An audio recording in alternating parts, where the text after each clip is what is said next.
I want to ask the Taoiseach whether he's ever seen the film I, Daniel Blake. It's heartbreaking. What? Is it good?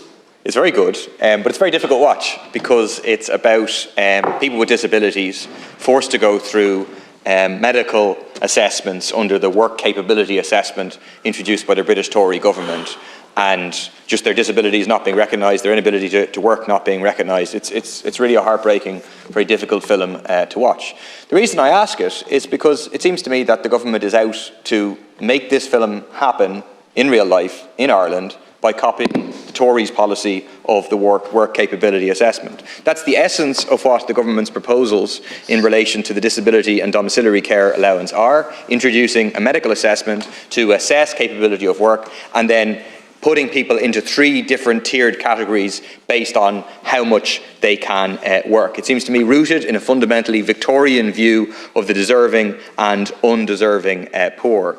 Either a person is fit for work or they're not fit for work. This idea of a tiered system is just about dragging people through the mill and putting huge pressure on people. A woman was in touch with me, a parent of 4 children, all of which have disabilities, who has a disability herself. She said the assessment process would be dehumanising, soul-destroying, to try and prove that you and your children are, quote, disabled enough to get the support needed.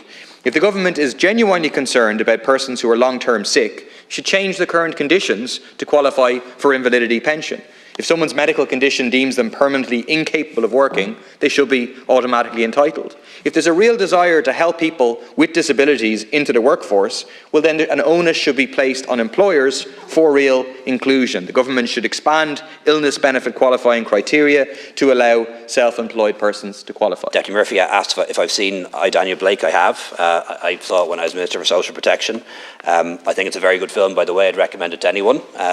It is, of course, one-sided. All of the characters in the film, or at least all of the people in receipt of benefits in the film, are very genuine people, very honest people who need help and have done as much as they can for themselves.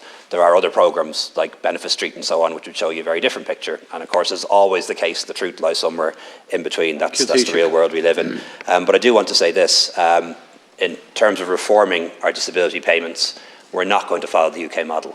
The UK model was all about knocking people off benefits. Our model, and it's still under development, is about recognising that all disabilities aren't the same, and some people need more support than others.